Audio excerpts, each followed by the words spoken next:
Story सुनानी है तो ये 5 स्टेप्स फॉलो करो, वरना लोग स्किप करते ही रहेंगे। सच सिंपल है, स्टोरी बोरिंग नहीं होती है, आपका स्ट्रक्चर गलत होता है। आज मैं तुम्हें ये 5 स्टेप्स सिखाऊंगी जिससे तुम अगर स्टोरी टेलिंग करना चाहते हो उसमें एक बहुत ही बेहतरीन लेवल पे जाओगे।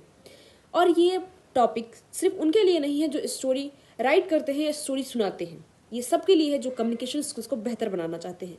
क्योंकि लोग आपसे इसलिए जुड़ते हैं क्योंकि आप कैसे उन्हें बता रहे हो, the way of delivering your thought is important. तो आप किस चीज़ को कहानी के रूप में अगर बताते हो तो लोग ज़्यादा सुनते हैं। इवन प्रोफेसर्स और टीचर्स अगर हमें स्टोरी की तरह समझाते हैं कुछ भी तो हम इजीली कैच करते हैं और बच्चा उन टीचर्स को पसंद करता है। पर जो बस थ्योरी थ्योरी बताते हैं, उन्हें कुछ स्टोरी के रूप में नहीं बताते हैं, ना बच्चों को याद होता है और ना बच्चे उन्हें पसंद करते हैं, कि जस्ट उनका लेक्चर बोरिंग समझ के छोड़ देते हैं या क्लास ही अटेंड नहीं करते हैं। सोचो, सेम बात अगर 2 लोग बोले, एक की बात सुनी जाती है और दूसरे की बात नहीं सुनी जाती है। कई बार आपने देखा होगा कि आप भी बोल रहे हो, आपका दोस्त भी वही बात बोल रहा है, पर लोग क्या करते हैं, किसी एक की बात सुनते हैं और दूसरे की नहीं सुनते। क्यों? क्योंकि हो सकता है कि आपका दोस्त उसी चीज़ को किसी स्टोरी के फॉर्म में बता रहा होगा कि आपको पता है कि मेरे साथ क्या हुआ यार, ऐसा हो गया था। यानी उसका फिक्स का एक्सप्रेशंस, उसके टोन्स और जो क्यूरियोसिटी क्रिएट करने की जो भावना है वो आपसे ज़्यादा तगड़ी है। तो लोग फैक्ट कभी नहीं सीखना चाहते हैं, वो स्टोरी फील करना चाहते हैं। अब सॉल्यूशन समझो step by step. The first one is hook, यानी ध्यान पकड़ो। 3 सेकंड में ही लोग डिसाइड करेंगे कि वो आपकी बात सुनेंगे या स्किप करने वाले हैं। 3 सेकंड में आपका गेम ओवर हो जाता है। तो 3 सेकंड के अंदर ही आपको क्यूरियोसिटी क्रिएट करनी है। यानी स्टार्ट में शॉक दो, क्यूरियोसिटी क्रिएट करो, कुछ भी करो पर शॉकिंग होनी चाहिए। फॉर एग्जाम्पल, मान लो कि मैं स्टेज पे जाने वाली हूँ, तो मैं अगर आपको बोलूँगी कि यार मैंने स्टेज पे गई, मेरे हाथ काँप रहे थे, आपके लिए ऐसी चीज़ बोरिंग है। अगर मैं ऐसे बोलूँ इसी चीज़ को, यार तुम्हें पता है कि मैं स्टेज पे जाने ही वाली थी, तब तक मेरे हाथ इतने काँप रहे थे, इतने काँप रहे थे यार, भयंकर डर लग रहा था मुझे, मेरी हार्ट बीट जो है बहुत ही फास्ट हो गई थी। तो कैसा लगा? आप इस चीज़ को सुनना चाहते थे आगे और कि नहीं? मुझे कमेंट करके जरूर बताना कि दोनों में डिफरेंस क्या समझ आई थी आपको। लेसन समझो कि 3 सेकंड बहुत ही इंपॉर्टेंट होता है। आप अगर अपने फेस के एक्सप्रेशंस को, अपने हैंड मूवमेंट को अगर अंदर तक फील कराते हो ना लोगों को, तो वो स्किप बिल्कुल भी नहीं करते। हुक को पकड़ो। The second is build up, scene create करो। लोग बस सुनना नहीं चाहते, देखना चाहते हैं। जैसे मैंने दिखाया कि हाथ पे कांपने का मूवमेंट, एक फेस पे अलग सा एक्सप्रेशंस, वो सारी चीज़ें लोग देखना चाहते हैं। स्टोरी जब भी आप बताओ, उस दिन ऐसा हुआ कि मेरी ज़िंदगी बदल के रख गई, ऐसे सारी चीज़ें बताओ, सिचुएशंस को फील कराओ, अंदर तक फील करें।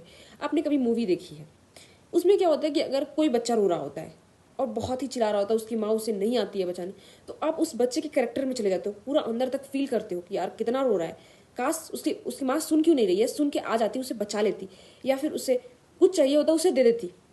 अगर वही सेम सिचुएशन उसकी माँ के पास है कि उसकी माँ किसी कारण बस नहीं आ रही है, मान लो कि उसकी माँ को गुंडे ने पकड़ लिया है, वो बच्चा रो रहा है और उस गुंडे ने उस बच्चे को फेंक दिया कहीं, और उसकी माँ पूरी जी जान लगा रही है कि उस बच्चे को बचा ले, यानी रोक ले, कैच कर ले। आप पूरी तरह पूरी दुनिया को भूल के उस सीन में घुस जाते हो कि ऐसा आपको लगता है कि आप ही जाके बचा दोगे उसे, पर ऐसा होगा नहीं। पर पूरी फील करते हो कि उसकी माँ पूरी कोशिश करे, आप भी जाते हो। अगर उसकी माँ छुड़ा रही है किसी से अपना हाथ या किसी रस्सी को तोड़ रही है, तो आप भी सोचते हो कि आप पूरी जान लगा रहे होते हो कि मैं भी इस रस्सी को तोड़ दूँ, उस सीन के अंदर घुस जाते हो डीपली। तो हमेशा समझो कि इंसान है, वर्ड से समझे ना समझे पर फीलिंग्स, उस चीज़ में सीन बनाओ। The third is 3 steps formula create करना है तुम्हें। क्यूरियोसिटी, स्ट्रगल और ट्विस्ट। इंसान को क्यूरियोसिटी बहुत पसंद होती है कि यार अच्छा, स्टोरीज में शॉकिंग चीज़ क्या हुई थी। क्यूरियोसिटी क्रिएट करो, शॉकिंग चीज़ें बताओ, पहले लोगों को शॉक करो, कैसा आपके साथ हुआ, oh my God. The second is struggle. कोई भी स्टोरी बिना स्ट्रगल के पूरी नहीं होती। अगर आपने सोचा है ना कि मैं बड़ा हो जाऊंगा, या फिर आपने बहुत सारे लोगों ने ये स्पेसिफिक कमेंट करा होगा आपने कि अमीर लोग होते हैं ना, वो झूठा फेंकते हैं कि उन्होंने स्ट्रगल की थी, नहीं की थी। अगर वो स्ट्रगल नहीं बताएंगे अपनी कि मैंने ऐसा किया, मैंने वैसा किया, तो क्या आप उनकी बातें सुनोगे? क्या आप इंस्पायर होगे? नहीं होगा, कोई नहीं होगा, ना आप और ना मैं। तो स्ट्रगल के बिना कोई स्टोरी कंप्लीट नहीं होती है। थोड़ी हो, कम हो, ज़्यादा हो, सबकी लाइफ की अलग अलग स्ट्रगल होंगी, पर होती ही है। अगर आपकी लाइफ में स्ट्रगल नहीं है तो बहुत ही कंफर्ट जोन में हो, और ग्रोथ पे तो बिल्कुल ही नहीं हो। The third is twist create करो। ट्विस्ट, अनएक्सपेक्टेड जो एंडिंग होती है ना, ट्विस्ट आना, बदलाव आना, कि मैं जा रही थी रास्ते में अच्छे से मगन मस्त मौला में जा रही थी, अचानक मेरे सामने क्या हुआ कि दो इंसान कूद पड़े, तो कितना भयानक लग रहा है। ट्विस्ट आया कि कोई और कूद गया, तो अब आप आगे जानना चाहोगे कि हुआ क्या था, उन्होंने क्या किया, अच्छे इंसान थे, बुरे इंसान थे, क्या उन्होंने मुझे हार्म किया, नहीं किया। उस चीज़ पर ट्विस्ट लाओ। अब ये नहीं है कि कहानी ऐसे ही सुनाना है, थ्रिलर स्टोरी, कुछ ऐसी स्टोरी नहीं, जो आपके साथ हुआ है उसको ही इंटरेस्टिंग बनाओ। भले ही ऐसी चीज़ें नहीं हुई होंगी, ना हो ऐसी भयानक चीज़ें, पर आप उस चीज़ को कोशिश करो कि आप इंटरेस्टिंग बना पाते हो, कि क्यूरियोसिटी स्ट्रगल बता रहे हो, उसमें स्ट्रगल क्या हुआ आपको और उसमें ट्विस्ट क्या आया। The fourth is emotion add करो। मैं हमेशा बोलती हूँ कि ह्यूमन बना ही इमोशन से है, उसे डीप इमोशंस फील होंगे ही होंगे, चाहे वो कितना डेवलप्ड, कितना ही लॉजिकल क्यों ना हो जाए। फील कराओ लोगों को इमोशन। ड्राई स्टोरी किसी को पसंद नहीं आएगी, रूखी सूखी कि यार मैं उठी, मैंने खाना खाया, मैं फिर सो गई, मैंने घूमने गई, ये सारी चीज़ें ड्राई हैं। उसमें तुम क्रिएटिविटी क्रिएट कर सकते हो कि किसी का फ़ोन आया और उन्होंने बोला कि यार चल रही है तू, हाँ मैं घूमने चल रहा हूँ, तो लोग क्या होंगे, एक्साइटेड होंगे। कभी फियर डराओ कि यार नहीं, मुझे डर लग रहा था कि मैं कैसे जा पाऊंगी वहाँ उतनी दूर। ये सारी चीज़ें बताओ कि फियर, एक्साइटमेंट, कभी स्ट्रगल, कभी पेन, फीलिंग, इमोशंस ऐड करो। लोग फैक्ट भूल जाएंगे पर फीलिंग्स याद रखते हैं, आपने उसे कैसा फील कराया। यानी फिफ्थ स्टेप्स क्या होगा, लेसन देना। लेसन का मतलब क्या है कि एंड में क्लियर मैसेज रखो कि आप पूरी बातों जो आपने बताई है उसका क्लियर मैसेज क्या जाता है।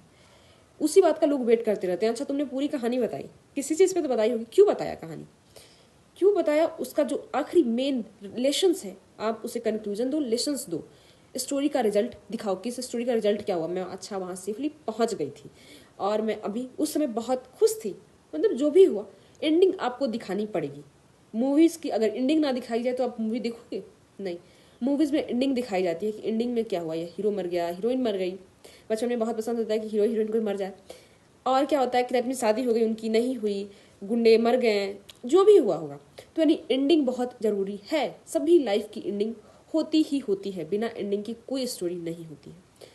अभी तक जो तुम सिर्फ बात करना सीख रहे थे, अब तुम सीखोगे कि किसी भी को दिमाग से कंट्रोल कैसे करना है, लोगों के दिमाग को कंट्रोल कैसे करोगे। पैटर्न जिसमें सिर्फ वर्ड चेंज करते ही किसी के इमोशंस को एडिक्टेड बना सकते हो, किसी को इमोशनली एडिक्टेड बना लोगे खुद से। और उसकी बात, तुम्हारी वीडियोस कभी स्किप नहीं की जाएगी। अगर तुम भी चाहते हो कि नेक्स्ट पार्ट आए जिसमें तुम ये सीखो कि किसी को अपनी बातों से ही इमोशनल एडिक्टिव कैसे बनाना है, तो डिमांड करो। क्योंकि जिस चीज़ की डिमांड नहीं होगी ना, वो चीज़ कभी नहीं आती है। यूनिवर्स भी वो चीज़ नहीं देता है तुम्हें जिसे तुम नहीं चाहते हो, जिसका डिमांड तुम्हारी लाइफ में नहीं है। तो थैंक यू सो मच। इस चैनल को फॉलो इसलिए करो ताकि तुम रोज डेली ग्रोथ अपना ट्रैक कर सको और मेरे साथ ग्रो कर सको। Thank you so much.